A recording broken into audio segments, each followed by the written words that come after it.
Right. Today I mainly want to look at two things. That is events after the reporting period and provisions, contingent assets, and contingent liabilities. Actually, these two topics are based on what I sent you, the documents that I sent to you. So we'll go through those documents as I explained to you what are events after the reporting period and what are provisions, contingent liabilities, contingent assets. Right. Then would see what can be done there. Right. So I would start with events after the reporting period.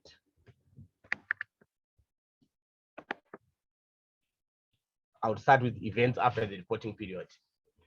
Right. When we talk about events after the reporting period, these are things that happen after year end, but which are very important about the entity. For example, you might have a major debtor who is in the financial statements who becomes liquidated after year end. Let's say the year is ending on 31 December. But then on 10 January, you hear that one of your debtors who owes you 100,000 he has become insolvent. Or maybe you might have inventory in the financial statements of 500,000 on 31 December. Then on 25 January, then a fire destroys your factory. Right. So it would depend with the type of transaction to see what you should do regarding those transactions. Right. So the definition, events after the reporting period are those events both favorable and unfavorable that occur between the reporting date and the date when the financial statements are authorized for issue. You would find that when the financial year ends, there will be a certain period, maybe 2 to 3 months, whereby they are auditing the financial statements and then they finalize the financial statements. So an event after the reporting period is an event that happens during that period. That is from the date that our financial year ends and the date that the financial statements are finalized. That's what we call events after the reporting period. Right. These events after the reporting period can be categorized into two. We have what we call adjusting events, and we have got what we call non-adjusting events. Adjusting events and non-adjusting events. Now, when we say non-adjusting events, that means that event you have to adjust the financial statements for that event. That means you have to change the figures in the financial statements to accommodate that event. And when we say a non-adjusting event, you don't have to adjust the figures, but you just have to disclose in the notes to the financial statements. Right. In adjusting event, this is an event that provides evidence of conditions that existed at the reporting date. That means they were already existing at the reporting date, but we managed to verify them after year end. For example, let's say we have got inventory of 100,000, which is in the financial statements. And our year is ending on 31 December. Then on 30 December, when we counted the inventory, then a fire destroys the inventory on 30 December. That is before year end. But then investigations are carried out after year end to verify the extent to which the inventory was damaged. So although we only verify, let's say on 15 January, but the inventory was already destroyed by 31 December, the reporting date. So that becomes an adjusting event. So in adjusting event, we are saying it's about circumstances that already existed at the reporting date, but we now know them, like we verify them after year end. Now, if it's an adjusting event, we have to adjust the amounts recognized in the financial statements. So we have to change our financial statements to accommodate those events. That means, let's say, for example, if it's inventory, we have to write it down with the inventory that was destroyed. So if we had reported 100,000 and we find that a inventory of 80,000 was destroyed, we have to write that inventory down from 100,000 to 20,000. That's what we call an adjusting event. So we're saying in adjusting event, these are circumstances that existed at the reporting date, but we only verify the extent and the value involved after year end. Is that right? So you have to adjust the financial statements. Right, examples of adjustments events: the resolution after the reporting period of a court case, which, because it confirms that an entity already had a present obligation at the reporting period, requires the entity to adjust a provision already recognized. Right. We're saying, for example, you've got a court case, you are being sued by your employee for unfair dismissal, and he's claiming 100,000. Then by year end, 31 December, the case is still with the courts.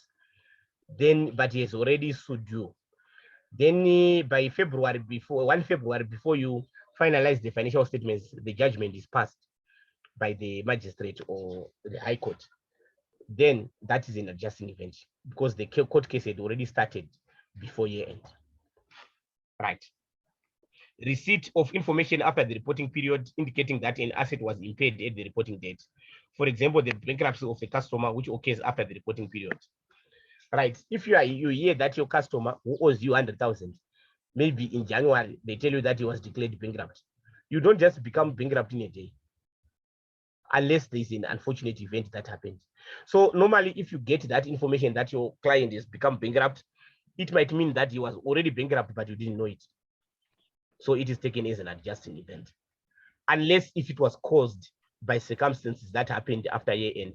Let's say, for example, maybe there was a strike after year end and it destroyed this factory, then that's when it became bankrupt. Then in that case, it's an unadjusting event. But if it is bankrupt that just arose, we know that it's most likely that we only learned about it after year end, but it was already insolvent. Right. Sale of inventories after the reporting period may give evidence about their net realizable value at the end of the reporting period. For example, remember that according to IS2, which we did, inventory is recorded at the lower of cost and net realizable value. So we might find that the cost of the inventory is 100,000 in our books, but then soon after year end, we sell it at 90. That might mean that it was the net realizable value was already lower at the reporting date, but we didn't know it. So we have to adjust our inventory accordingly. Right.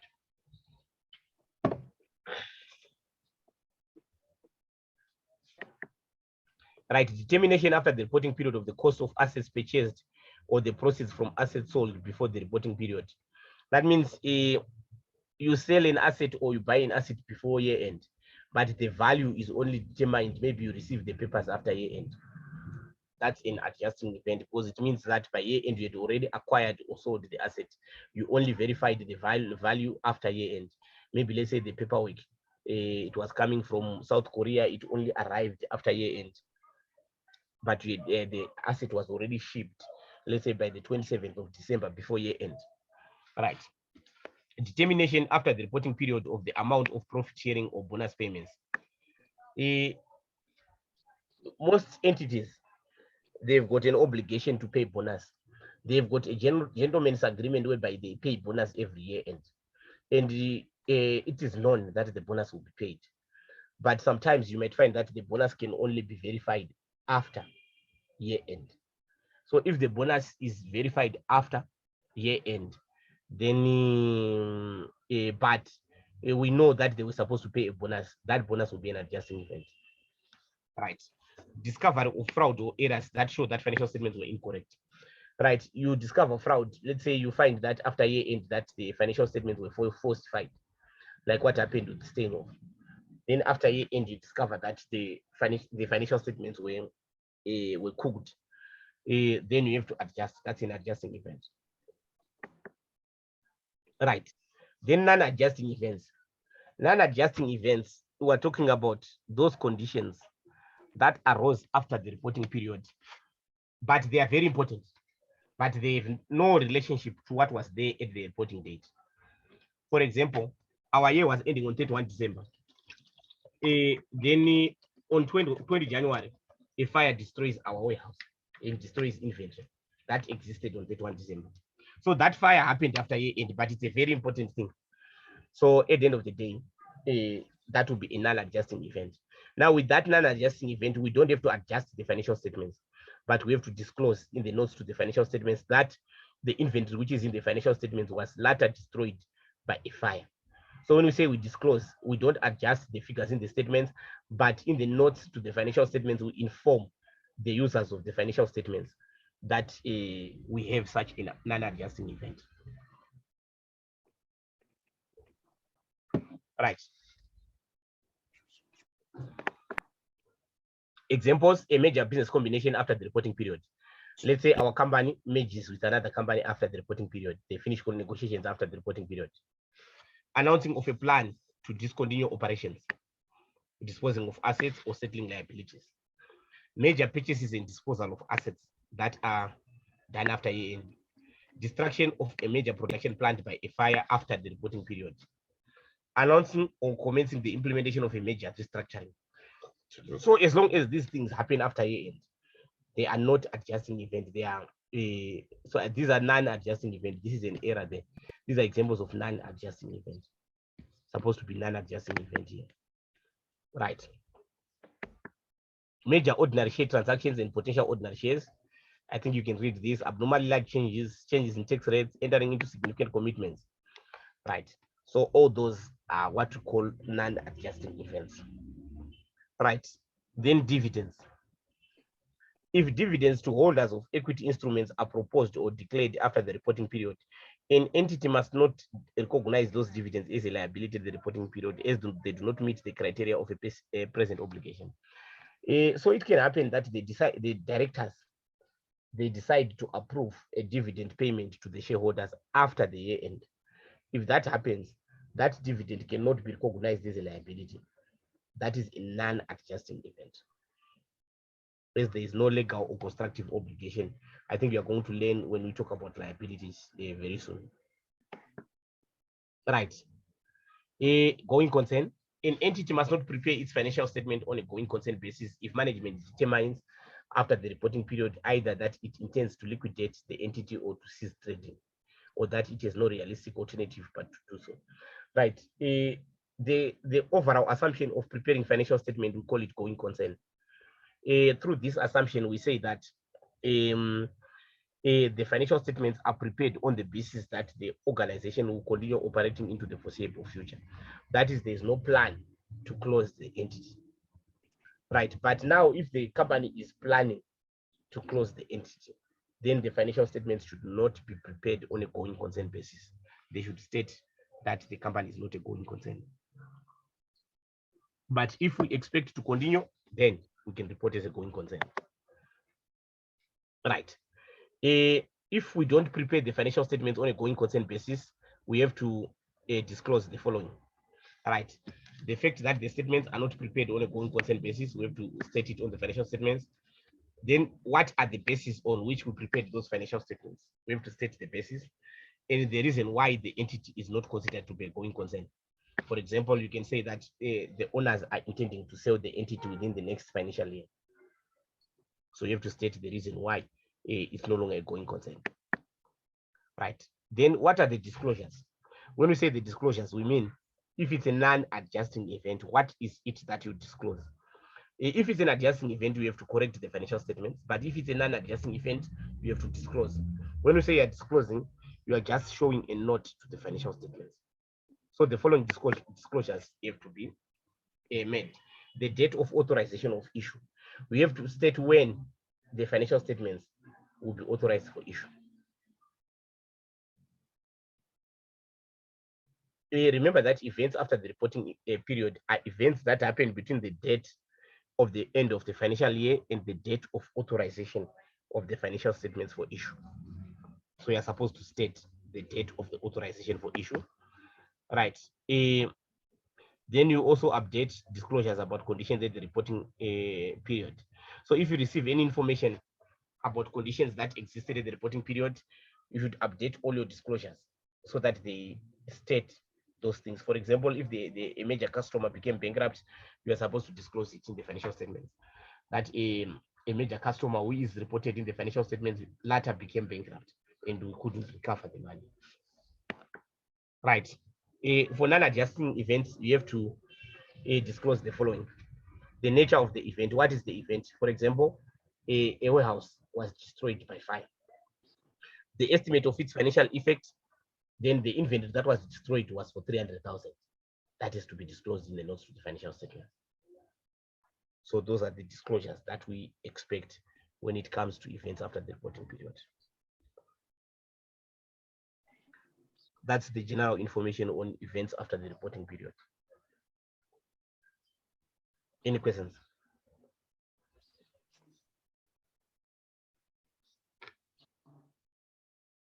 No, Fine. Then I will go to the questions so that we can be able to understand how to apply what I've been talking about. Right.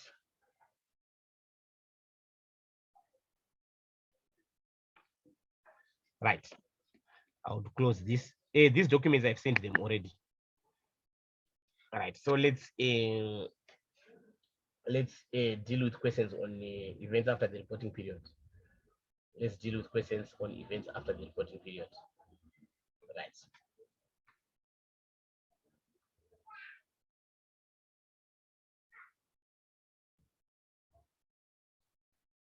Second.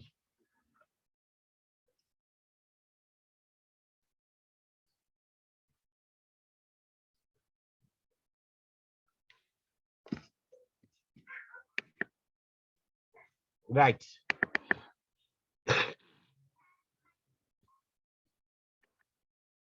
I'll just do one or two questions, 2 to 3 questions here. Then I will talk about the provisions.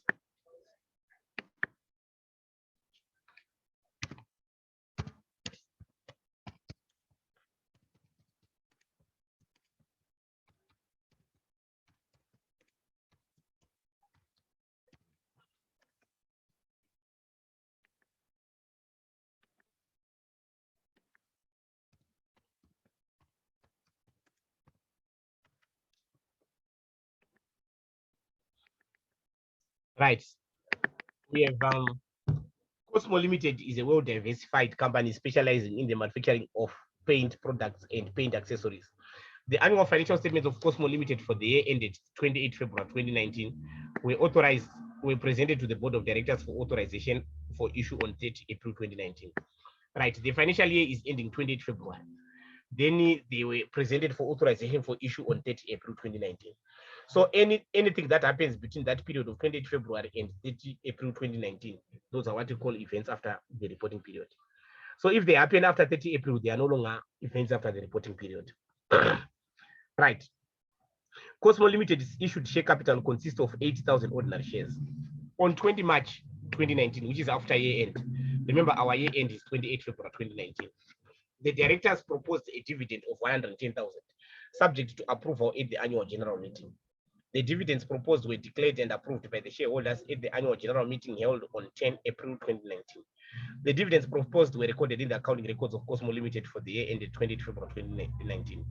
You can assume that all the shareholders of Cosmo Limited are not natural persons. Right. Motivate with reasons. If dividends proposed of 110,000 were correctly recorded in the annual financial statements of Cosmo Limited for the year ended 20 February 2019. Right. If not, prepare the necessary adjusting general entry to correct this and discuss the appropriate disclosure in the annual financial statements of Cosmo Limited for the year ended 20 February 2019. Right. So when we're reading the information that we read earlier on events after the reporting period, if a dividend is declared after year end, that is not an obligation at year end. That dividend cannot be recognized in the financial statements. We only recognize dividends if they are declared by 28 February 2019. Any dividends declared after 28 February should not be recognized as a liability according to IAS 10. So we can say that the dividends were declared after year end on 20 March 2019. That means there was no legal constructive obligation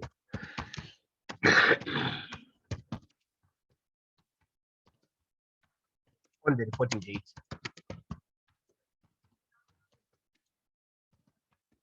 which is 28 February 2019. So this is a non-adjusting event.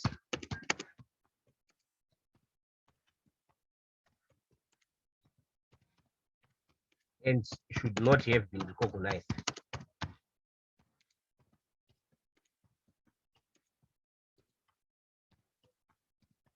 in the financial statement.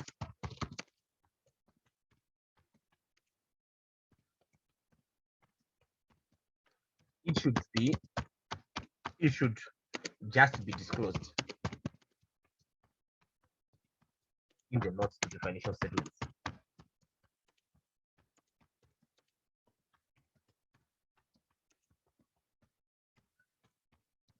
Consider the material.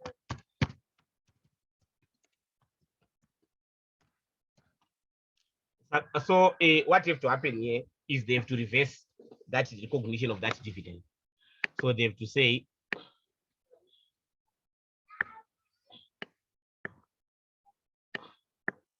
they said that we should also show the journal entry.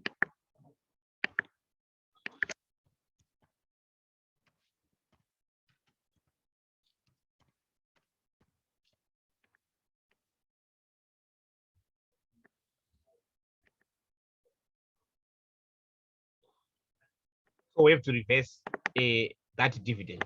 When you reverse the dividend, you debit your dividends payable.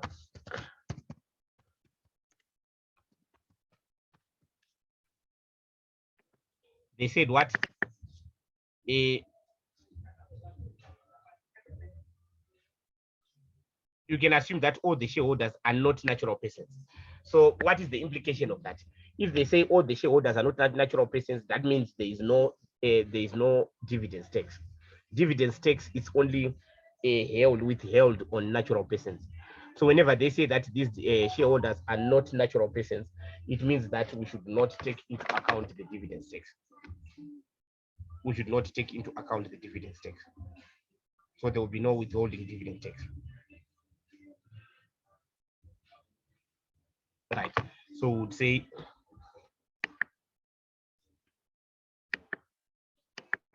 dividends payable 110,000, and then we credit ordinary dividend. So we're reversing. Normally we would debit the ordinary dividend and credit the dividends payable if a dividend is declared. So that's the correction that has to be done. So if a dividend is declared after year end, it's a non-adjusting event. It should just be disclosed in the notes to the financial statements.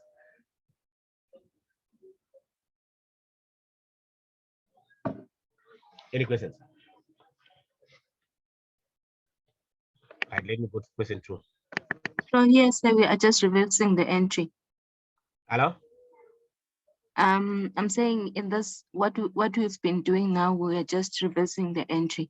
Yes. Because they said motivated with reasons if the dividends proposed were correctly recorded. So that's when we motivated that it was wrong because Okay. they were not supposed to recognize it. Then if not, Yeah. prepare the necessary adjusting general entry to correct this. So then we corrected it. Okay, thank you.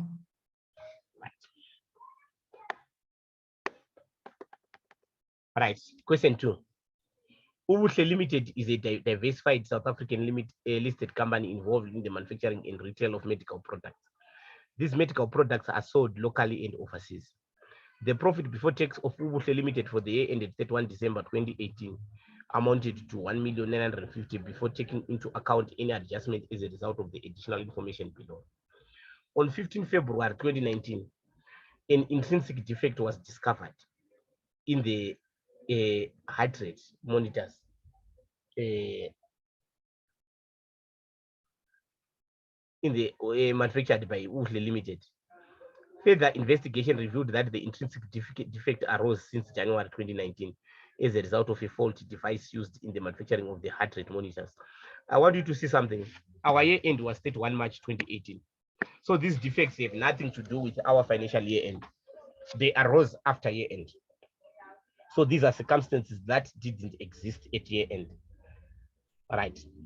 Consequently, Ubushle Limited will have to repair all the heart rate monitors manufactured since January 2019.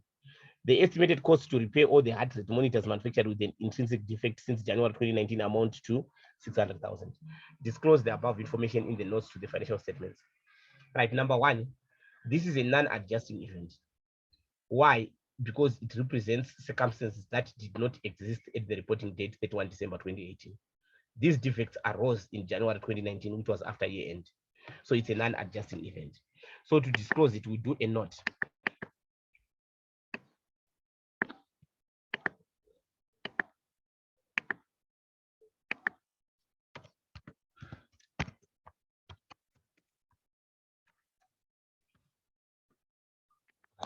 Extract of the notes, financial statements.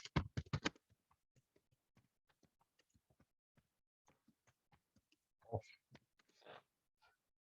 Uhle Limited for the year ended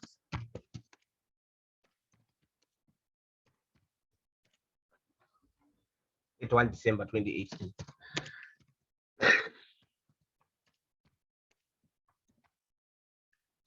Right. The note is called events after the reporting period.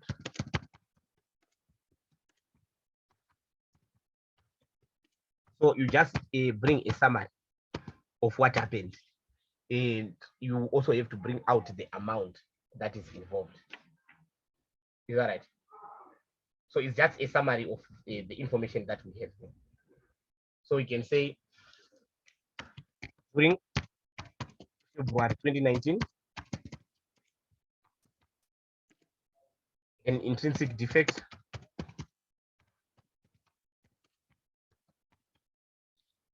was discovered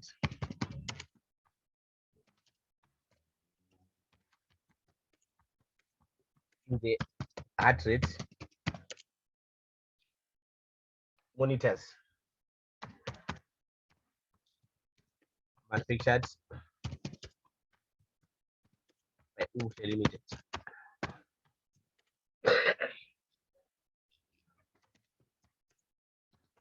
It was attributable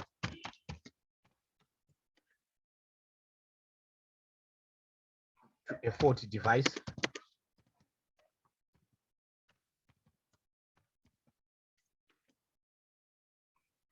used in the manufacturing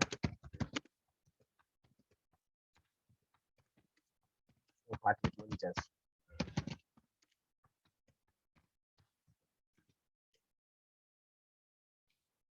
Since January 2019.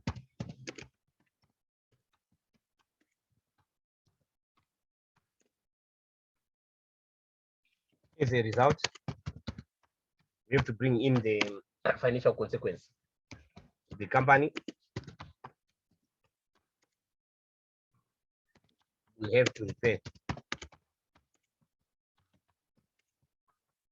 all the heart rate monitors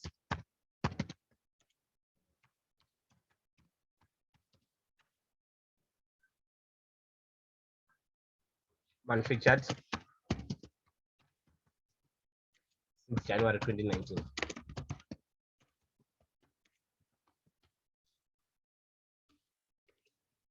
At an estimated cost of 600,000. So if it's an non-adjusting event, you just summarize the information that you are given. You should bring out what is it, what is that event, and what is the amount involved. So it's just a summary.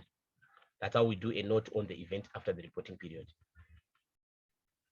But if these defects, if they discovered that these defects had been done before December 2018, then it was not going to be a non-adjusting event. That means we're going to adjust the financial statements, because it could have represented circumstances that existed at the reporting date. So this is how we disclose an event after the reporting period if it's a non-adjusting event. Any questions? Right. Then we have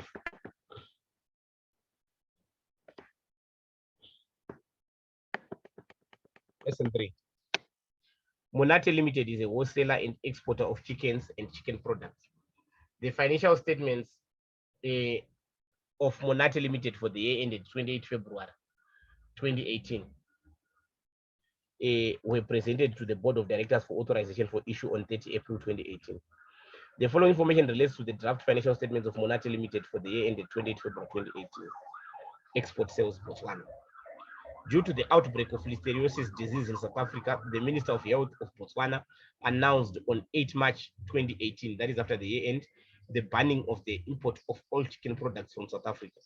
Monate Limited regularly exports medium-sized chickens to Botswana. It is estimated that Monate Limited's export sales to Botswana will decrease with at least 550,000 in the next financial year as a result of the banning of the export of chicken products to Botswana. Right. It discussed with the reasons the appropriate accounting treatment for the information in 5 in the annual financial statements of Monate Limited for the year ended 28 February 2018, according to the requirements of IS 10. Right, I want you to see one thing. The financial year ends on 28 February. Then the financial statements were authorized for issue on 30 April. And this announcement was made on 8 March 2018, which is between those two dates. So that means this is an event after the reporting period. Right, so this is a discussion question. So we can say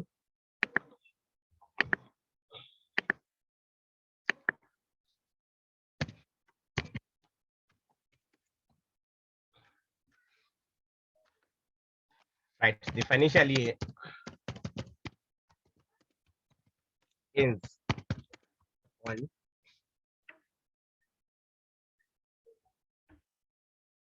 20 February 2018.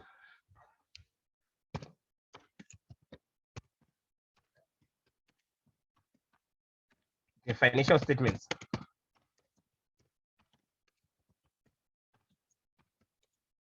authorized for issue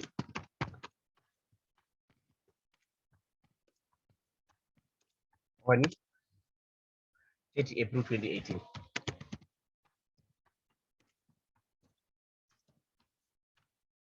The announcement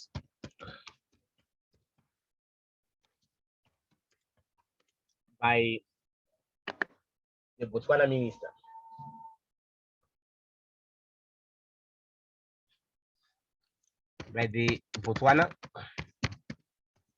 Minister of Health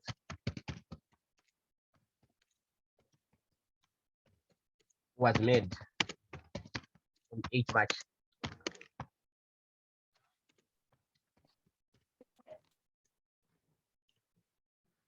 2018. That is after year end, but before authorization. It makes this event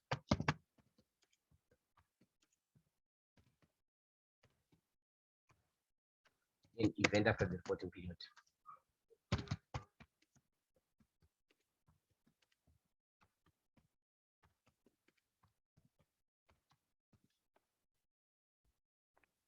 Right. Considering that it represents circumstances that did not exist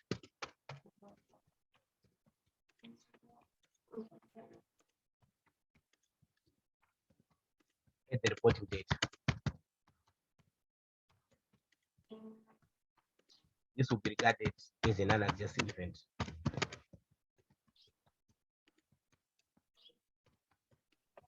Because if you can see here,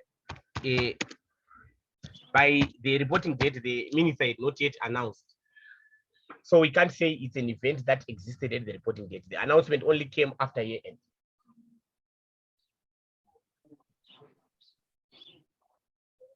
Right. This is also due to the fact that the decrease will only affect future periods and not past periods and not past sales. If you can check here, we're told that there will be a decrease. They will decrease with at least 50,000 in the next financial year. So it's not something that is already happened. It's something that is likely to happen in future. So this is another adjusting event. So as such, it should be disclosed in the notes to the financial statements. So this should be disclosed in the notes to the financial statements. So we'll do it the same way as what we did on number 2. If I just summarize. Like this question, they didn't say disclose. They said discuss how it will be treated. But if they said disclose, then we're going to do exactly like question 2.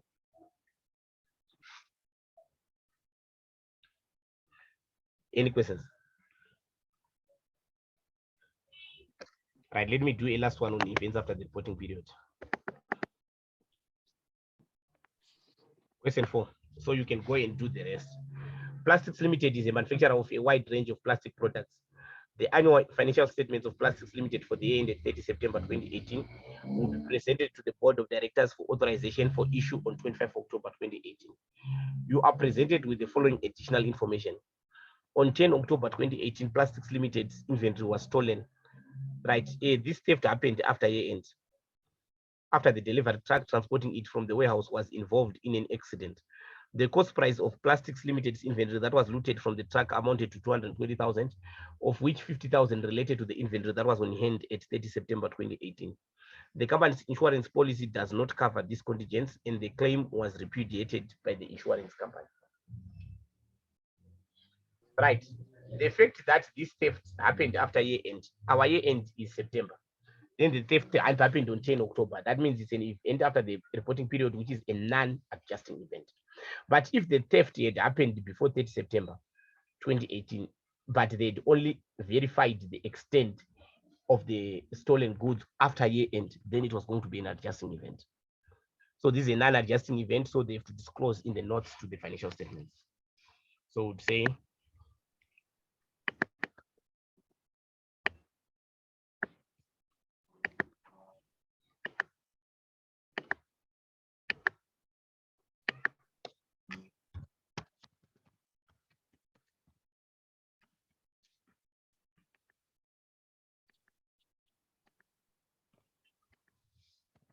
extract the notes to the financial statements.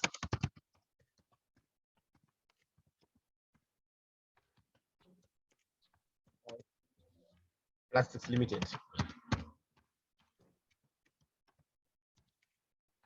Year ended 30 September 2018.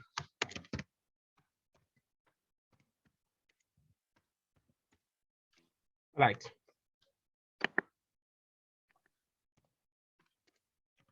Events after the reporting period.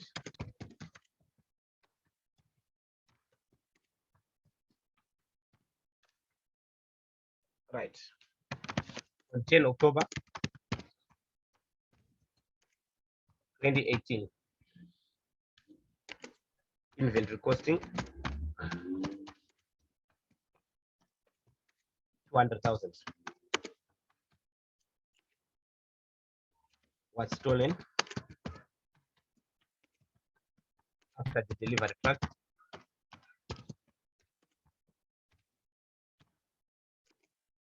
of the company had an accident.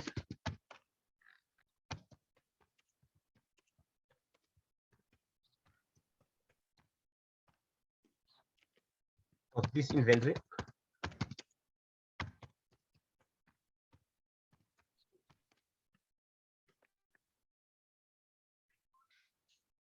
$50,000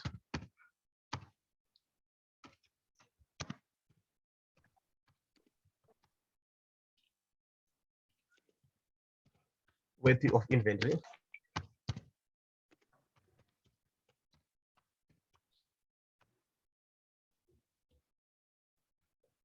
is included in the financial statements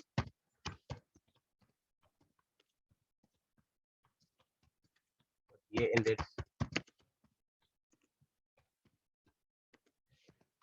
30 November 2018.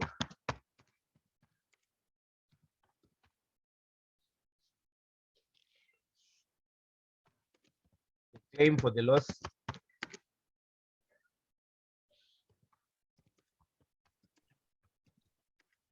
was repudiated.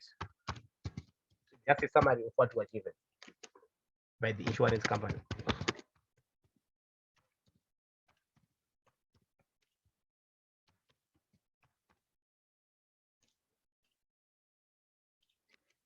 Is the company's insurance.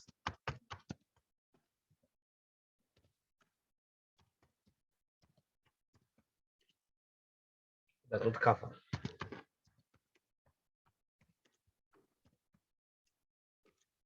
this contingent. So as long as it's a non-adjusting event, it's one of the easiest notes. You just have to summarize what happened. Any questions?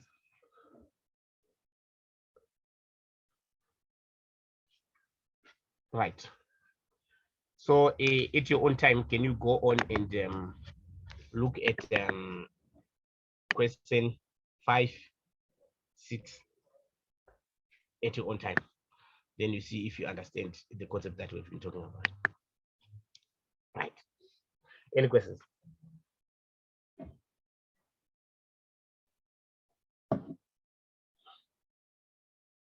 Right. Now I will look at provisions, contingent assets, and contingent liabilities. Provisions, contingent assets, and contingent liabilities. These are three different things. These are three different things which are covered by IAS 37. So all of them are covered in IAS 37, which is part of study unit 11. What I was doing is study unit 10 of your syllabus. Right. So this one is study unit 11. Right. I think you can read this copy at your own time. Right. What is a provision? Now, there can be a likely expense that the entity is likely to meet in future.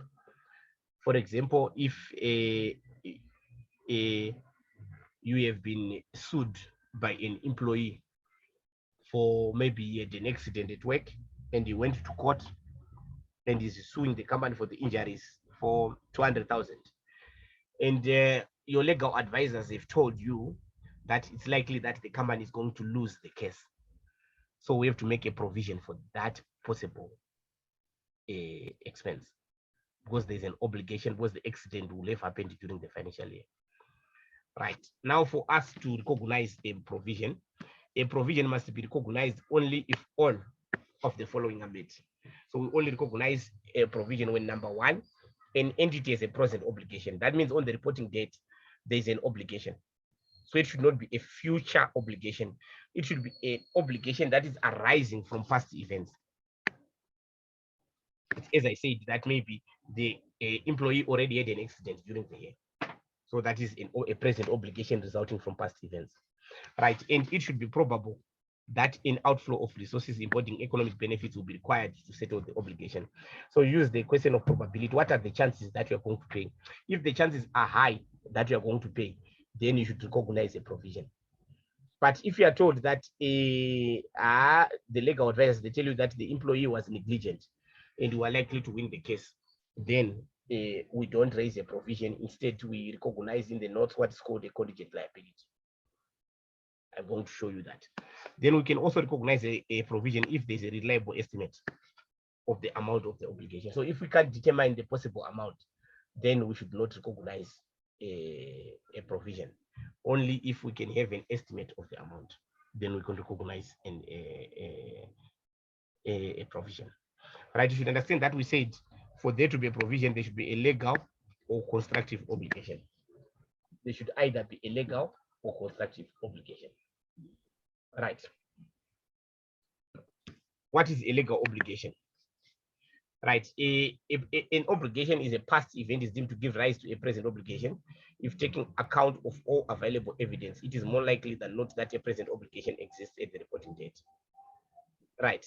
This obligation can be a legal or constructive.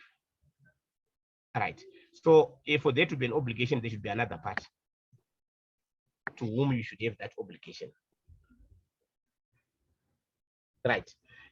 So that means when we say there's another part, so a management body decision does not give rise to a constructive obligation unless the decision has been communicated.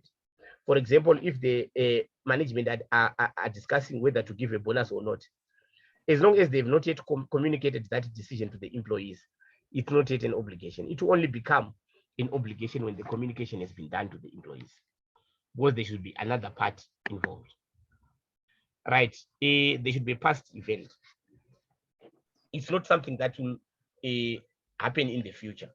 For us to have a provision, it should be something, it should arise from circumstances that have already occurred. It should happen from circumstances that have already occurred. There are two categories. There are legal obligations and constructive obligations. Right? What is a legal obligation? A legal obligation is an obligation that is enforceable at law. For example, a decision by the courts for you to pay something. That is a legal obligation. So when we say a legal obligation, or maybe let's say you have warranties that are included in the customer contract, that becomes a legal obligation. We have what we call the onerous contract. For example, you are renting a property, and in your agreement, there's a provision that if you decide to move on without giving appropriate notice, you pay a penalty. That is a legal obligation. So a legal obligation is sort of contractual. It can be effected at law. Right. Then we've got what we call a constructive obligation. A constructive obligation, that means legally there's no obligation, but it comes from practice. For example, if the company truck has got an accident and a chemical falls from the truck, and there's no law that requires the entity to clear that place, but the company announces that they are going to clear the place, although there's no legal obligation, that becomes a constructive obligation. Although there's no legal obligation, but the fact that they've committed to do it, it becomes a constructive obligation. We can also talk about bonuses. Let's say it's the practice of the entity to pay a bonus every year, but it is not included in the contracts of the employees. It becomes a constructive obligation. So a legal obligation is included in the contracts, it's legally enforceable, whereas a constructive obligation arises circumstances that are not necessarily a law. For example, to exchange products, like you can see this example. If you buy a phone, they can tell you that within 7 days, as long as it's not physical damage, you can be able to return the phone. Right, so it becomes a constructive obligation in that the company, if they don't fulfill that, they can do without fulfilling it, but the name of the company will be tarnished. So it becomes a constructive obligation. Right. I think this one I talked about contaminated ground. So whether it's a constructive or legal obligation, that will give rise to a provision, as long as there is either a constructive or a legal obligation. And there should be an improbable outflow of resources onboarding economic benefits. That means it should be highly likely that the entity is going to pay. It should be highly likely that the entity will pay, and there will be an outflow of usually money or other resources that will be required to settle the obligation. Right. And there should be a reliable estimate. You can't recognize a provision if you can't attach an amount to it. So we should be able to estimate the possible amount involved. Right. That is a provision.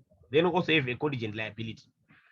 A contingent liability, this is a liability that can arise due to circumstances in future, but it is highly likely that the entity is not going to pay. Let's say, for example, you are being sued by an employee, and your legal advisors have told you that the employee was negligent, so we're likely to win the case. The employee is likely to lose the case. In that case, we don't recognize a provision. We recognize what is called a contingent liability. Because although our legal advisors are of the opinion that we're going to win the case, there's still that small probability that we can lose the case. So instead, we recognize a contingent liability. A provision, you adjust the financial statements, but a contingent liability, you just disclose in the notes, just like the event after the reporting period. So as long as the contingent liability, we just show it in the notes. But a provision, we adjust the financial statements as you shall see. Right. So we're saying if there's an obligation, if it's probable that you're going to pay, this is the one of the most important tables. So when you have time, just look at it. So if it's probable that we're going to pay, you recognize a provision. But if it's not probable that you're going to pay, you recognize what we call a contingent liability. Then if it's remote, that means the chances are almost zero that you are going to pay anything. You don't have to do anything. You don't have to record nor disclose the event. So there are three scenarios when you are being sued. Number one, if it's probable that you're going to pay, you recognize a provision. Number two, if it's not probable that you're going to pay, you disclose a contingent liability in the notes. Then number three, if it's remote that you're going to pay, you don't do anything. So you have to analyze the circumstances to check if it's probable or not, or if it's remote. So these keywords will determine whether you recognize a provision, a contingent liability, or you don't do anything. If it's probable, a provision. If it's not probable, contingent liability. If it's remote, you don't do anything. Any questions? Right. Contingent assets. Right. On the liability side, we're talking about a situation where we are being sued. It can be possible that we are also claiming an amount from some other people. Let's say, for example, a competitor used part of our images to advertise their products, and we are suing them. We have to check whether we should recognize an asset or a contingent asset, or we do nothing. Right. If it's virtually certain that we're going to win the case, if it's virtually certain, we recognize an asset. If it's virtually certain, we recognize an asset. That means we adjust our financial statements and record the asset. But if it's not virtually certain, we recognize what we call a contingent asset. A contingent asset we just disclose in the notes to the financial statements. Then if it's remote, we don't do anything. So from when we are the ones who are suing, if it's virtually certain, we recognize an asset. Probable but not virtually certain, a contingent asset. Not probable, we don't do anything. There's no asset and no disclosure that will be required. So you have to, those are the two keys that you have to use when you are determining what to do regarding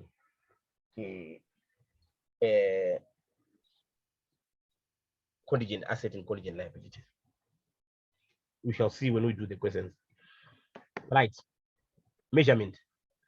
There are 7 considerations to be taken into account when measuring a provision, contingent asset or contingent liabilities. Number 1, there is the best estimate. Remember that you are estimating.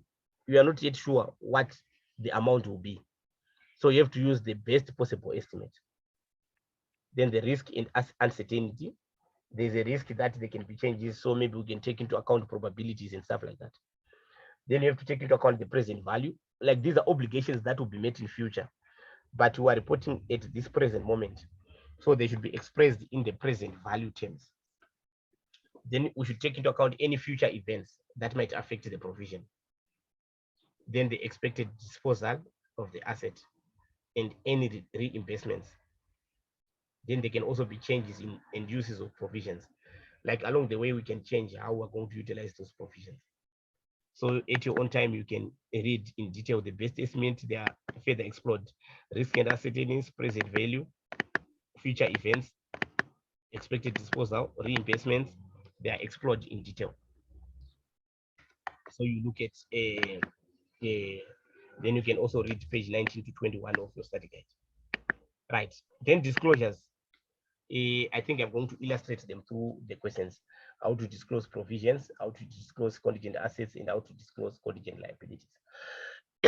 At your own time, can you please read these notes that I gave you on the disclosures and the tax implications? Right. So please, you should read that. So now let's look at the questions so that I can show you how to treat the provisions. All right. Just give me a minute. I'm coming back.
Right. Let's continue. Cosmo Limited is a well-diversified company specializing in the manufacturing of paint products and paint accessories. The annual financial statements of Cosmo Limited for the year ended 20th February 2019 were presented to the Board of Directors for authorization for issue on 30 April 2019. On 11 January 2019, that is during the year, Computer Limited replaced all the outdated computers of Cosmo Limited as part of its computer upgrade program at a cost of 1 million. Right.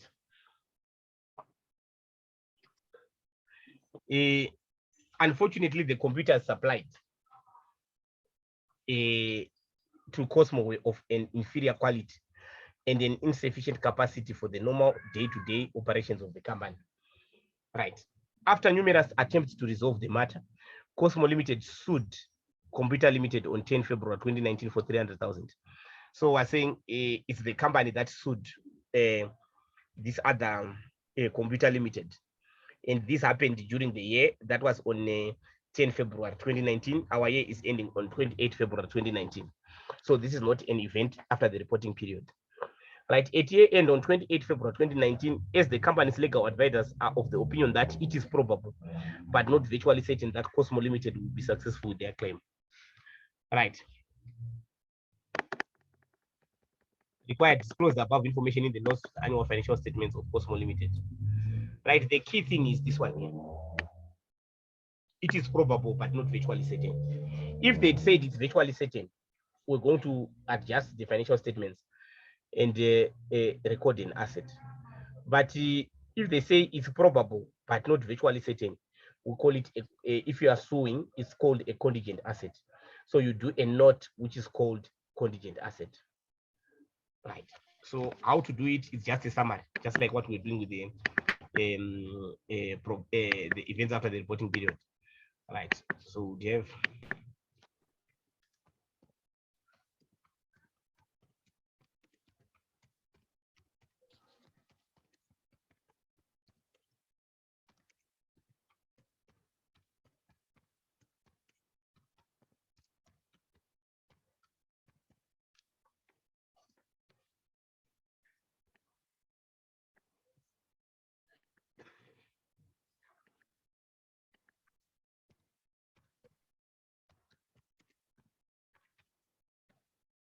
we'll have our extract,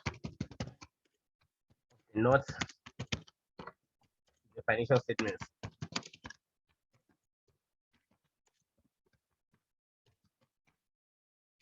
of Cosmo Limited for the year ended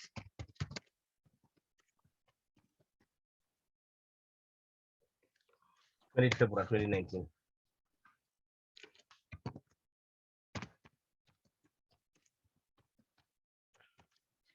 right, we'll do what we call a contingent asset, simply because they said it's not virtually certain.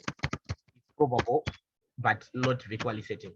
So with the contingent assets, you just have to summarize, right? So that is in February 2019, a claim of 300,000 was instituted by Cosmo Limited against Computer Limited.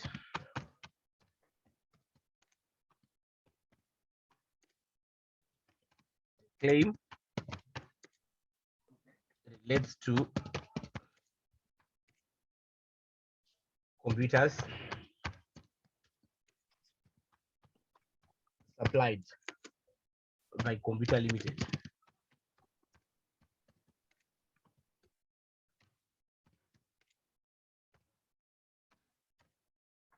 to replace outdated computers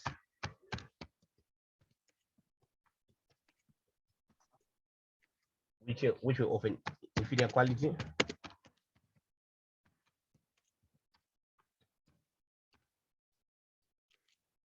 and insufficient capacity.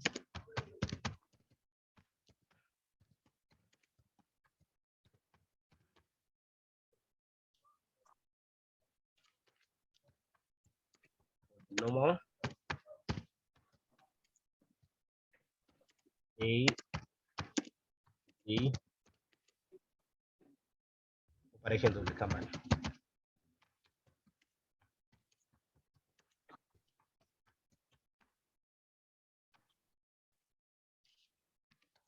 According the company's legal advisors,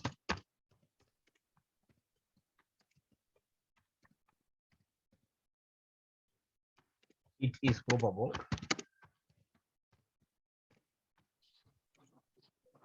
but not virtually certain.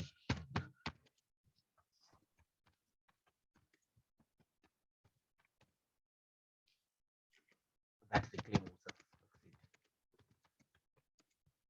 Right. So here in your notes, you should bring out the nature of the claim. What is the claim? Then you should also bring out the amount involved. Then the basis of classification. That is why did you consider it to be a contingent asset, which is the advice that you got from your legal advisors.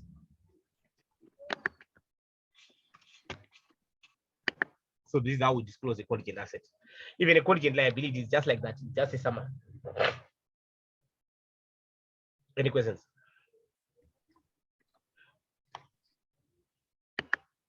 Right. So let's go to number 2. Number 2. Megawatt Limited is a manufacturer and retailer of electrical appliances. The financial statements of Megawatt Limited for the year ended 31 December 2018 were presented to the Board of Directors for authorization for issue on 10 March 2019. The profit before tax of Megawatt Limited amounted to 1,650,000 before taking into account the additional information below. Then we've got the additional information. Disclose the above information in the notes to the annual financial statements of Megawatt Limited for the year ended 31 December 2018. Right, so we have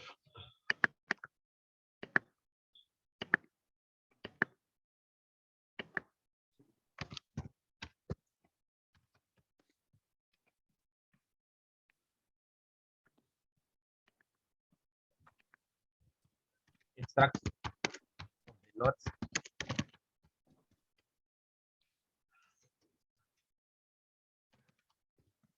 the financial statements,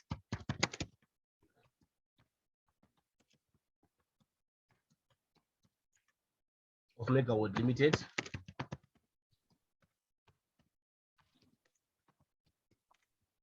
for the year ended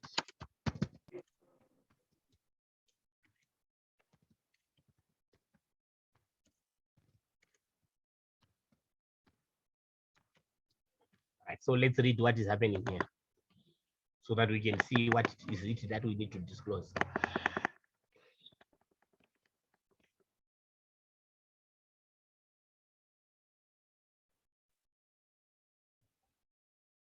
Right.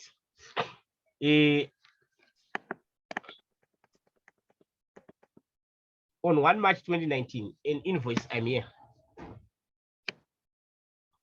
An invoice amounting to 120,000 received from Mechanical Limited in respect of maintenance work performed on the machinery during the year ended 31 December 2018.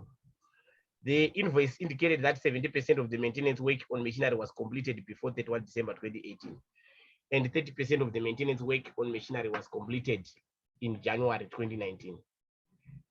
Right. Payment to Mechanical Limited will only be made once the maintenance work on machinery has been fully completed. No provision for maintenance costs on machinery for the 2018 financial year has been made yet. The provision for maintenance costs on machinery on 31 December 2017 amounted to 45,000. That is 2016 nil.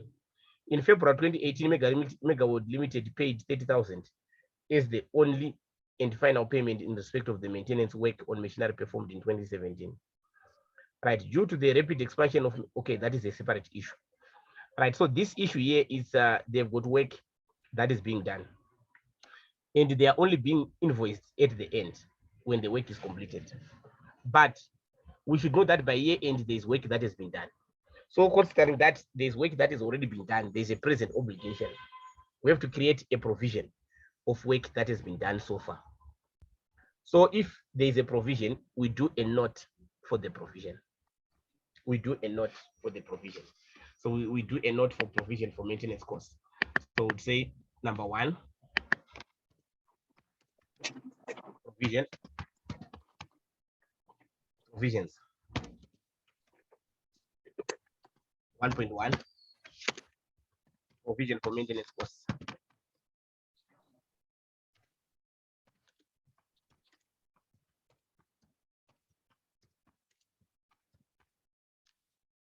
Right.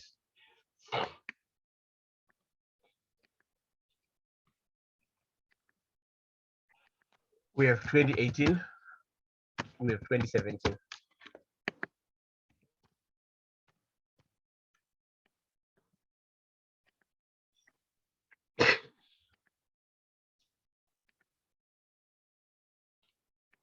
Right. So we'll have what we call the carrying amount at the beginning of year.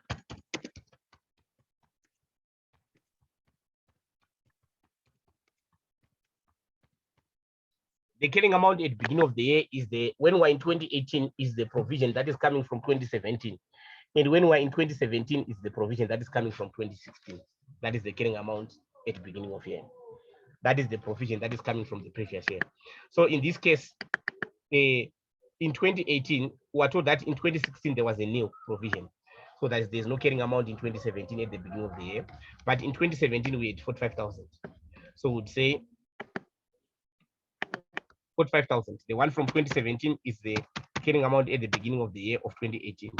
And zero, the one from 2016 will be zero, because there was zero in 2016. So please, the carrying amount at the beginning of the year refers to the provision that is coming from last year. Right. Then amounts used during year. When we're saying amounts used during year, we mean out of the provision brought forward, how much was used to maintain work. Right, from the 2017 work, we are told that in February 2018, Megawood paid 30,000 as the only and final payment in respect of maintenance work on machinery performed in 2017. So we did, we made a provision of 45, but we only had work of 30,000. And in 2017, there's zero. Why? Because we're saying there was nothing coming from 2016.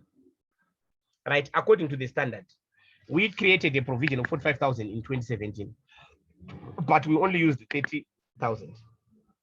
So we have to reverse the unused provision. So if there is any unused provision, unused provision is to be reversed.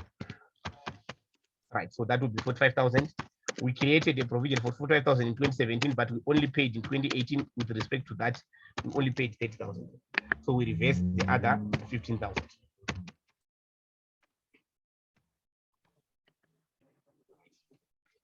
Then we have our provision created for the current year.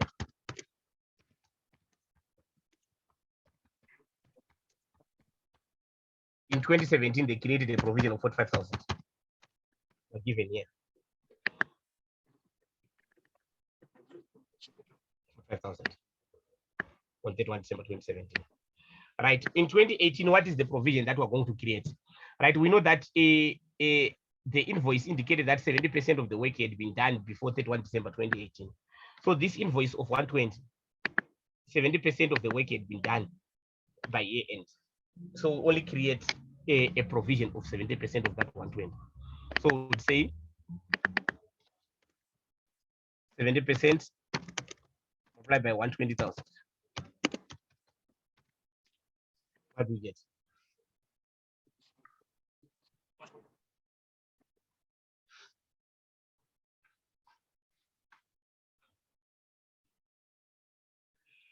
$84,000. 84,000. Then we get our carrying amount at year end.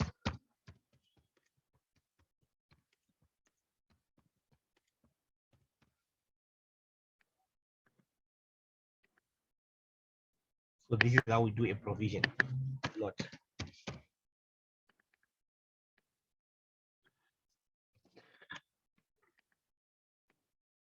Then we write a statement that provision has been made.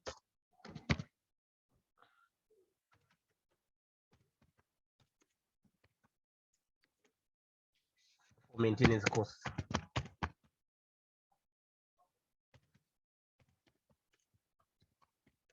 Performed on machinery.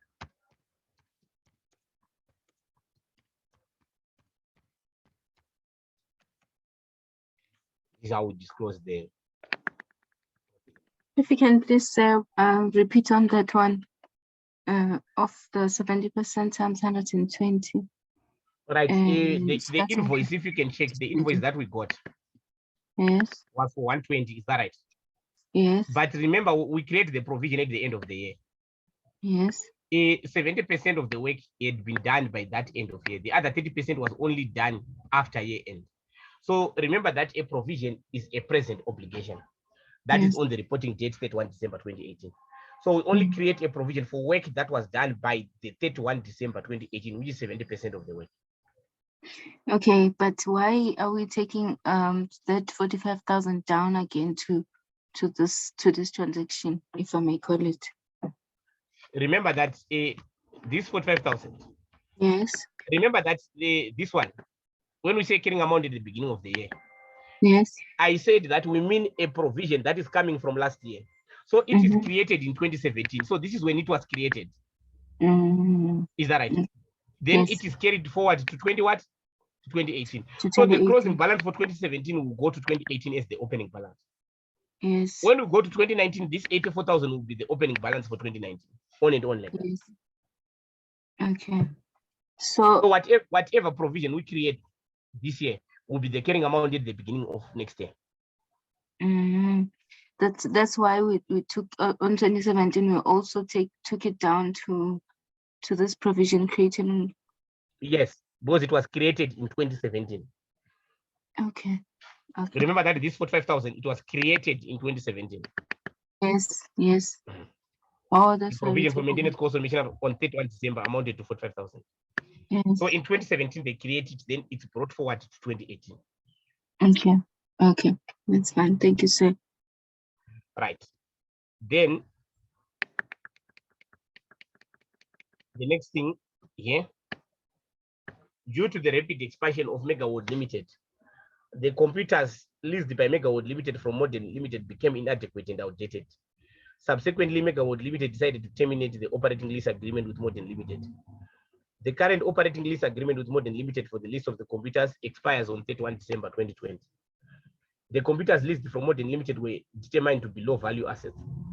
The operating lease agreement stipulates that early termination of the lease agreement will result in a penalty of 380,000. The rate according to the operating lease agreement amounts to 15,000 per month payable in arrears. All the lease payments for the year ended 31 December 2018 have been paid up to date. Is that right? This creates what we call, if there's a penalty resulting from a contract, it creates what we call a provision for onerous contract.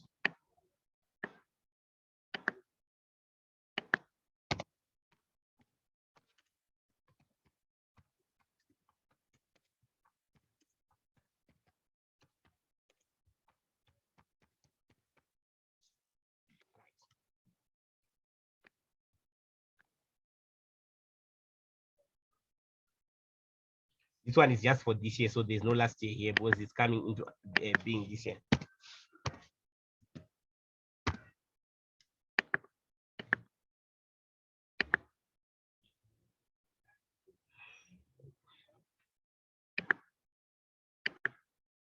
Right. We have carrying amount. It's beginning of year, which is 0 because this just arose this year, this decision. So there was nothing from the previous year. Is that right? Then we've got the provision created for the current year.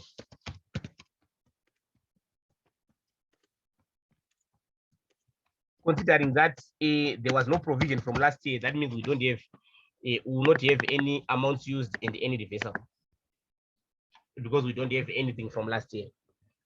Right. Now the provision that you create for an onerous contract.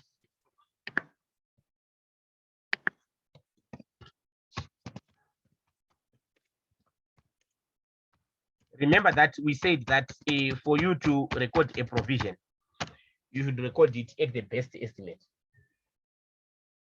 You record it at the best estimate. So you record it at the lower of the penalty and the rentals to be paid. Right. Now, this we're on 31 December 2018. This contract was supposed to end on 31 December 2020. That means it still had 2 years to go. And they are paying 15,000 per month. So the rent is that they are supposed to pay 15,000 times 24 for the remaining 2 years. What do you get?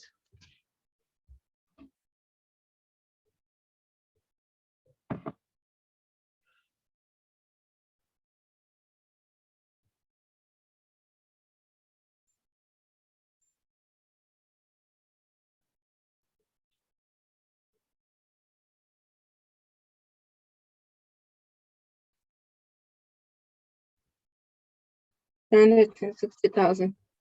100 what? 360,000. So if they pay rent, they will pay 360. Then the payout is how much? 38. So as a reasonable person, what will you do? You will not pay the penalty. You just move out and pay the rent, isn't it? Because you pay less. Yes. So that's why our provision will then create a provision of 360. So you compare the cost of fulfilling the contract against the cost of what? Against the penalty. So instead of moving out of the contract, we would say, okay, guys, we're not going to cut the contract, we'll just pay your rent. And will not be using your premises. Yeah. So our carrying amount at the end of year will be 360. So you compare the cost of paying the penalty against the cost of fulfilling the contract. If you are dealing with the provision for onerous contract. So those are our provisions in this question. Any questions there? So here we didn't have anything from 2017. That's why it's different. But otherwise, if we had something from 2017, it was going to be exactly like this one. Right. Then the last part. On 31 December 2018, the union representing the permanent employees of Megawatt Limited and the management of Megawatt Limited were busy with negotiations for discretionary performance bonuses, estimated to the amount of 900,000. All permanent employees are entitled to discretionary performance bonus according to their service contracts. However, the managing director of Megawatt is of the opinion that the company will probably not settle for the payment of the discretionary performance bonuses to the permanent employees due to poor profitability results of the company. Right. This is a likely obligation. Now, considering that they said that it is likely that they will not pay, it is not probable that they will pay. So that means we will do a note on contingent liability.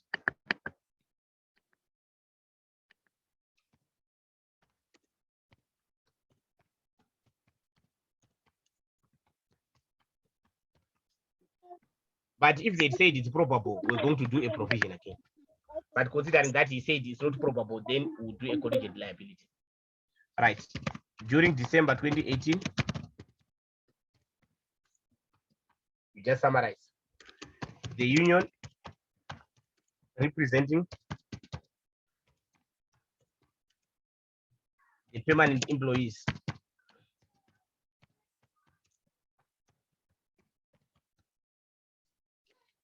of Megaworld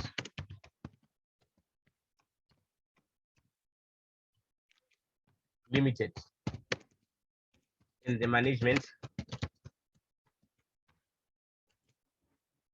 of Megaworld Limited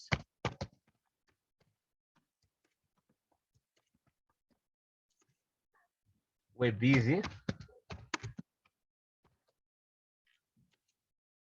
with negotiation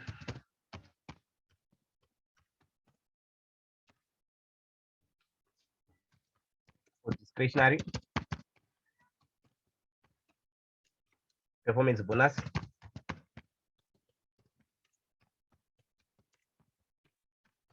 estimated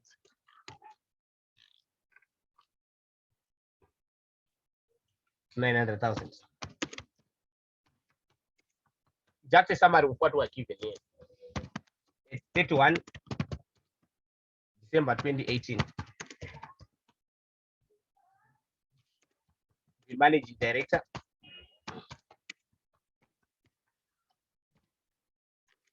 of Megaworld. Right. This one we don't create a provision because it's a discretionary. So when they say discretionary, it depends on the circumstances. But if it was not discretionary, we're going to create a provision. Because it would have been obvious that they are going to pay it. That it is not probable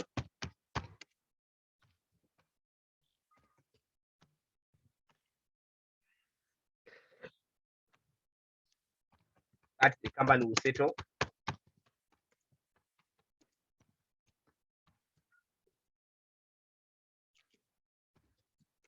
the payment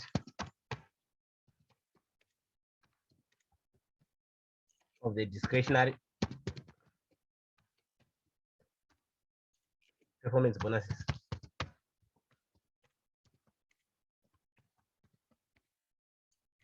the permanent employees.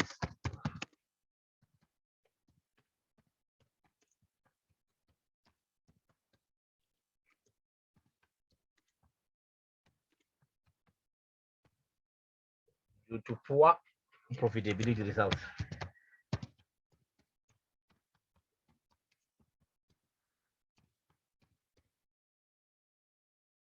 The company.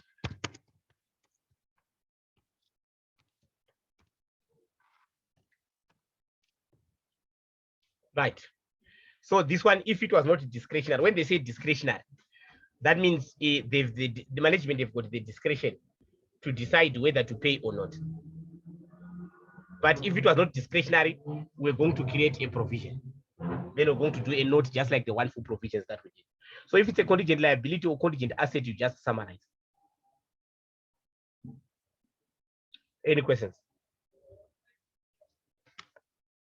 Right. If you don't have any questions, can you just try to do the other questions? That is good. Yes. Sorry. So on this, we're just assuming that if the management has a choice to decide, then it's going to decide it's a contingent liability. Right. not So to pay. we'll ask them their know. opinion. So if they said they are likely to pay, we're going to make it a provision, not a contingent liability. Okay. But Okay. because they said it is not probable that they're going to pay, that's why we're making it a contingent liability. Okay. So if it's their discretion, we'll have to hear from them. What are the chances of them paying? So if they say it's highly likely that we're going to pay, we create a provision. If they say it's not probable, like in this case, then we don't create a provision, we do a contingent liability. Okay. Okay, see. Thank you, sir.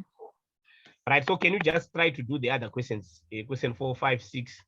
There are a lot of questions there. Just try to do them. So we'll meet next week. Next week, I will tell you if we're going to meet on Friday, because I need a longer time. If we're not going to meet on Friday, we'll meet again on Sunday. I will tell you by Friday, by Thursday, Friday. Thank you so much, and God bless you richly, and enjoy your weekend.